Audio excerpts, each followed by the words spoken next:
Ingat, ini rumus.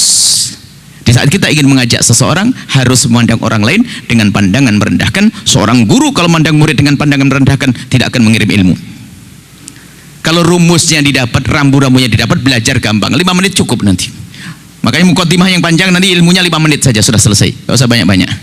Baik, kemudian rambu-rambu bagi yang belajar. Rambu-rambu bagi yang belajar harus ada mahabbah dan adab kepada seorang guru. Sama, guru harus punya mahabbah dan adab kepada murid.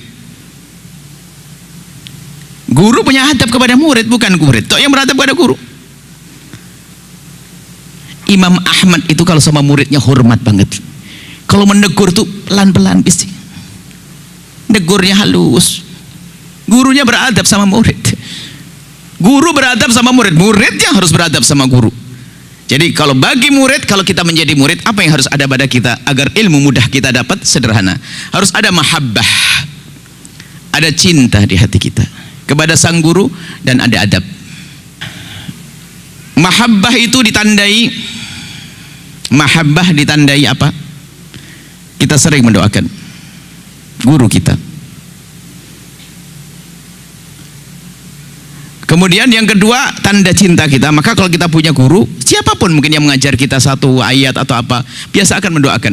Dan kalau ada seorang murid mendoakan gurunya, itu adalah kepentingan murid, bukan kepentingan seorang guru. Sebab seorang guru sudah didoakan langsung oleh Rasulullah. Dan semua penghuni langit mendoakannya. Dan penghuni laut mendoakan seorang guru.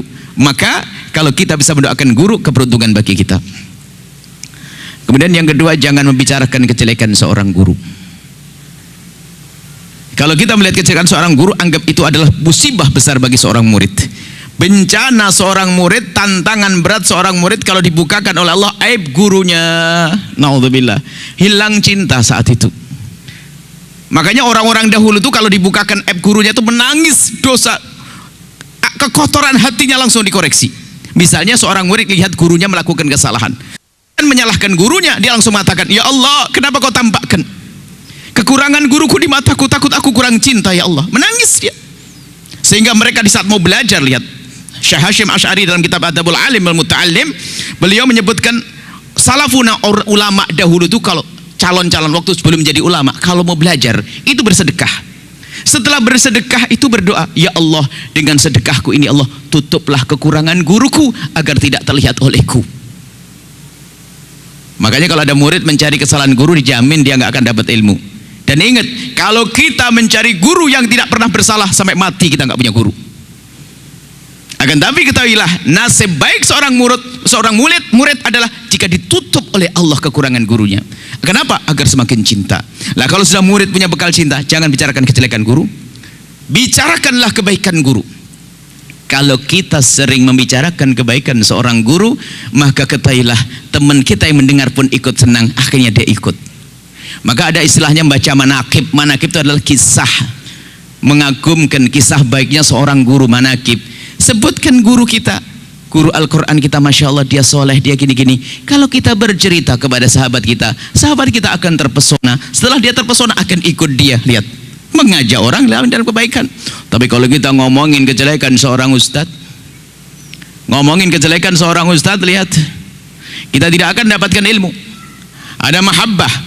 Maka kalau sudah orang mahabbah, adab tata krama itu, adab itu disesuaikan ya.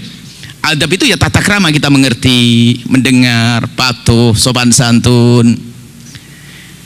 Kalau seorang murid tidak punya adab dan tidak punya cinta kepada guru, biarpun yang mengajar seorang wali kutub, wali besar pun nggak akan bisa dapat ilmu. Yang ngajar Syekh Abdul Qadir Jailani nggak akan dapat ilmu. Bahkan biarpun yang mengajar Nabi Muhammad SAW, maka ketahuilah dia tidak akan dapatkan ilmu karena tidak punya mahabbah. Ada contoh alim hebat, pinter, cuma tidak punya adab dengan Rasulullah, tidak punya mahabbah dengan Rasulullah, maka menjadilah dia Ustadz Abu Jahal. Tahu? Kenal? Abu Jahal itu alim.